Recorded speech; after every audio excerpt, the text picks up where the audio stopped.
Trump withdraws us from the WHO, not the band, the organization.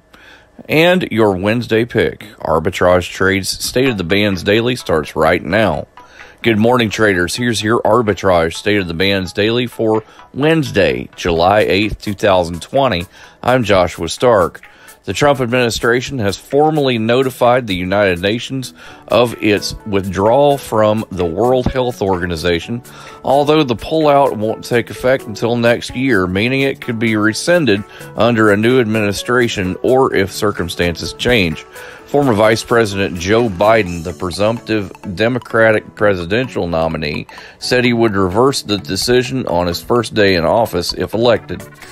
The withdrawal notification makes good on President Donald Trump's vow in late May to terminate U.S. participation in the WHO, which he has harshly criticized for its response to the coronavirus. We're all doing a lot.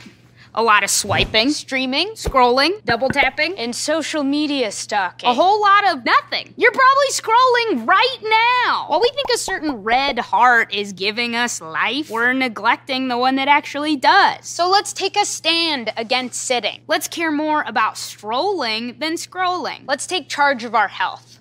Let's make moves together, starting now. Now.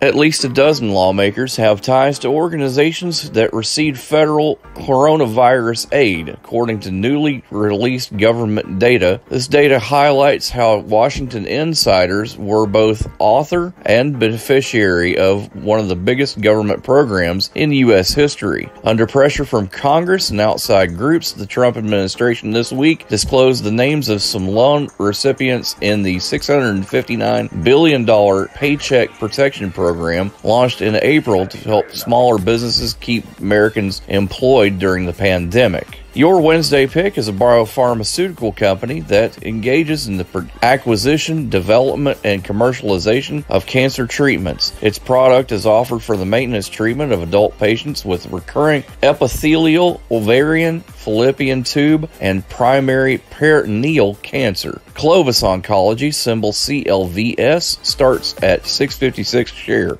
See on page 4 that the projections need to be tornado. Next Thursday? Seriously? Thursday? Can't do that.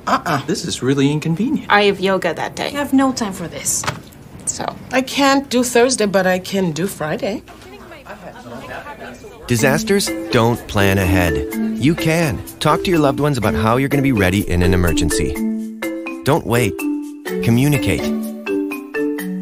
Arbitrage Trade Analytics, LLC, is a privately held market research company. Arbitrage Trade Analytics, LLC, is solely responsible for the preparation and distribution of the content of this podcast. The opinions offered in this podcast are for informational purposes only and are not intended to be investment advice. Seek a duly licensed professional for investment advice. For more information about the informational research and services offered by Arbitrage Trade Analytics, LLC, please visit arbitragetrade.com.